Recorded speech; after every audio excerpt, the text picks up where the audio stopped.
Right, here we are. We got a race, doing on my crit, double race 1. I don't think I'm doing 2, I think I'm going to do Tour of Watopia. I've only got a 4-minute warm-up, which is better than yesterday. I finished 3rd in quite a good race, which was, what was it? Oh, it was one of the HJC events. A crypt, or at least a flat race around London. Jumped in with 1 second warm-up. Actually 1 second until the banner dropped, which I think is the minimum you can get before you probably get cut out. There'll be no late join on a race. So yeah, but it went well. 1 second warm-up. I sprinted to 3rd place. In fact, I was leading and my aero ran out and I ran out and I got caught on the line. 3 of us, a little bit ahead of the rest. The sprint finish. But yeah, this is going to be tasty. It was 68 on the rankings hours ago. Probably only more people joined since. I've not warmed up. I'm a little bit undercooked on training. I was ill Monday, Tuesday, and although I did a good weekend, I'd had a rest week last week as well, with just some FTP testing. So I've had a lot of time off, weekend aside. So I'm gonna did the race yesterday, gonna do another HIIT session now. Keep that intensity high even if the volume's been low. And yeah, let's see. I'm going to do Tour Watopia for some endurance afterwards and some XP, double XP. I'm level 43, so still got some levels to gain. But yeah, we'll see how this goes. I'll speak to you in a bit on voiceover. Okay, so picking up from other me, I'm just going to cover off the race I mentioned in that introduction. This should have been the next race on my channel. It was a good race. I achieved 3rd. It was a big pack and a big bunch sprint. It's an odd that it was a good race because actually I didn't get any warm-up due to all sorts of personal errands. I managed to get on the bike with seconds to spare. I clicked through join now and the banner was literally 1 second from dropping. It took me a few seconds to catch up. Fortunately it was a mass start event, and as I was preparing the last few things, trying to get video recorded, which I failed. Also failed to dual record. I was lucky I didn't get disqualified. Yeah, all sorts of things got forgotten.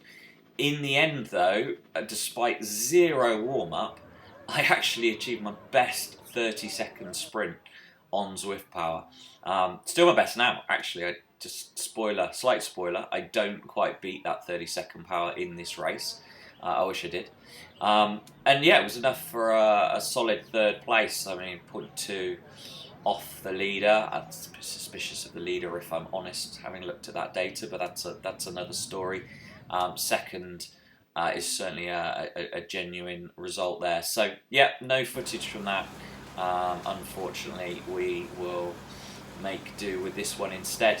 I wanted to make a video on that last one because actually that race moved me into the top 1,000 ranked Zwift riders in the world, which was a sort of short-term aim I've had with this series of races.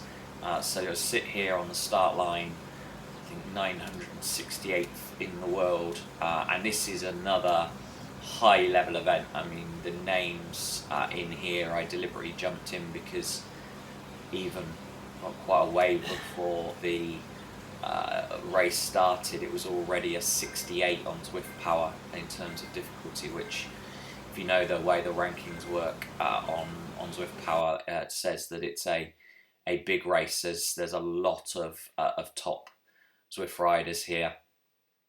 from Next and Wahoo and several, in fact, quite a lot of top 100 ranked riders. There are half the field is A plus. Not that that matters quite so much in a crit like this, but yeah, it's a really stacked field, and it's good fun. So we started now. It didn't start particularly hot. I hadn't really expected it to, and yeah, true to form with these groups of heavy hitters.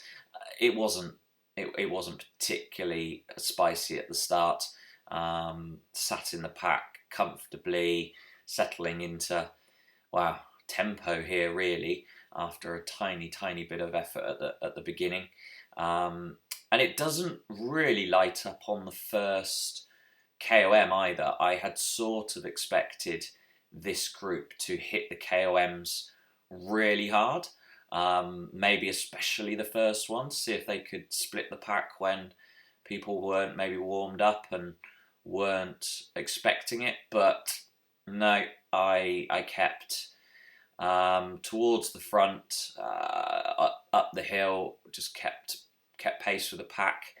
You can see I put in a tiny dig, but it was really nothing. And then I realised the group was going nowhere, so decided to carry on rolling through at barely threshold and well, threshold, but not much more across the top there, and settling back down well below sub threshold here. So yeah, it wasn't the hardest start. Being a crit race, you probably know the drill. It goes round and really only gets spicy at all on those climbs. So I'll skip forward to a few other climbs, and we'll see how this progresses.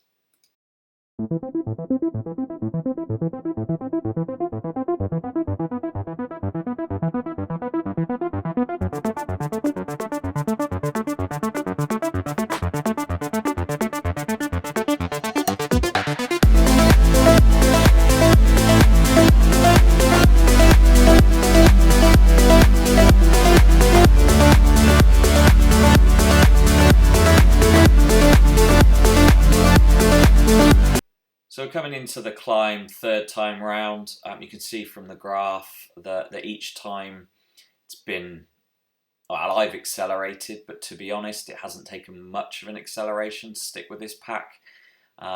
This is one of the few times I had a power up on it. I get an aero on the next lap, which I hold on to. So I fired the featherweight, but you can see here my heart rate. I mean, my heart rate is still, that's zone 3 for me. Heart rate very comfortable in the 160s, and yeah, all very easy at the moment. Everybody travelling along together and quite comfortable.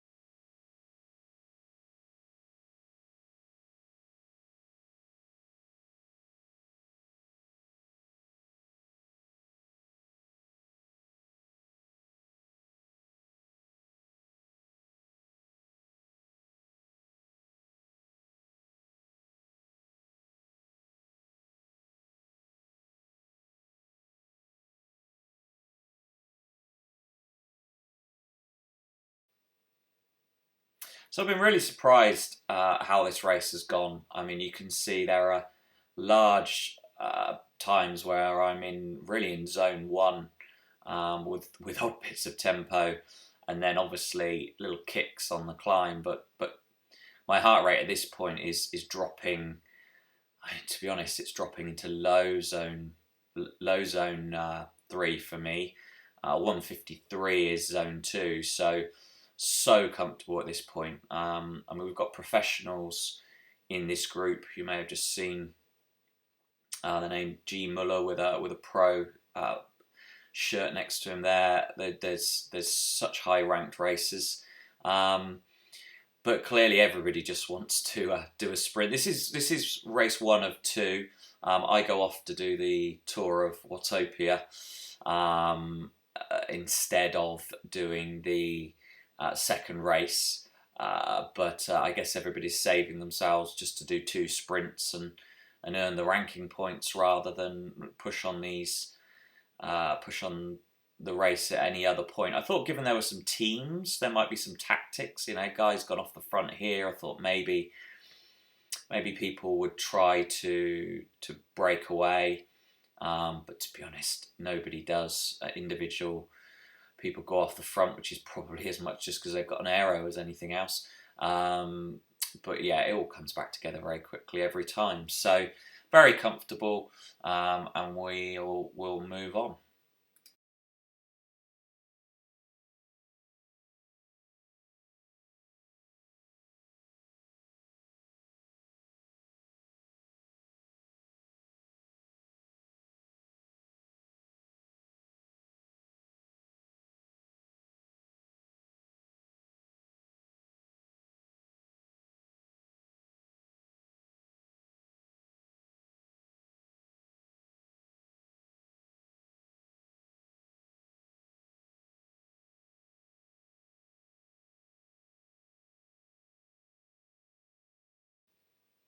Okay, so last lap. It's got a little spicy coming off the downhill there as we came through, and usually you could see there that we'd had to put in a bit of an effort. And you can see how it's stretched out on the map. A couple of people off the back, but a long snake considering how highly ranked this field is. So there's been some power put down. It's got stretched out, but it's slowing off again now. Expecting to come round the small climb final time as to probably be the starting point for real fireworks. But we're not quite there yet. It closes back up. That snake has dropped a couple more people. The rest of it, where it caught anyone out, they've come back together. And we are a blob once more heading into the final couple of corners before the climb. I really expected this climb to go off in a way that it hadn't on the previous one. You see, I get right up to the front. I don't have a power up, or not a power up I want to use anyway. So I keep really close order, doing 500, nearly 600 watts for a second there, and keeping it over 400. It's not too bad. I allow myself just to drift back in the pack a bit here because I realise, okay, no one is attacking off the front. Give myself a second. I'm a reasonably high heart rate. I mean, where I'd expect to be at this stage in the 180s. It's going to take the edge off my sprint, starting in the mid 180s. But this is a heck of a group. It's gonna be like that. And I start to think here, when am I going to sprint? Because I like to sprint early. So we've got 0.5 here. I look for 0.4 normally, and I've gone. I've decided to go, and slightly surprisingly to myself, I get into more or less the lead. I actually back off a bit there, but I get screwed on this corner. Look at that. I've gone from first to 20th, just swinging around that corner. I was on the outside line, and everybody came round inside. Maybe I need steering races. Because that was the last thing that I wanted going around that corner, was to be on the outside. I'll replay it in slow motion a little bit so you can get an idea of quite how quickly that all happened. It was very, very disappointing. Here everything looks good. I'm near the front, perhaps just a little too on the front, but I started my sprint with 0.4 to go. I think personally that's the right point for me. In other races, that's worked out very nicely. I've hit the aero here. I'm doing 700 watts. It's not huge, but for an early sprint, it's okay. I've then backed off, and I've gone down to 600 because I didn't want to go too close to the front, or on the front. And that's a mistake. Look how I'm on the outside here. And look at the swarm that goes inside me. They weren't going an awful lot faster or more powerfully. That was purely down to that corner, and it dropped me from first or second to 21st. In the end, I was 20th because actually I think I was 21st on Zwift Power immediately after, but I think one of the top 5 was disqualified for not having dual recorded. You see me scrolling through here, confused how I ended up 21st, to be honest. I didn't understand how I'd gone from seeing myself on the front all the way down to 21st or 20th, as you'll see here in the final results. It is what it is. I still got a bump in my ranking off this. I'm now 862nd, I think it is, in the world, 101st in the UK. So it's been a good period. As a result of this, I've actually joined a team for the first time, and I'll tell you more about that next time when I hopefully am wearing their colours. But for now, I'm going to say goodbye. Hope you enjoyed this video, and I'll see you next time. Please like and subscribe.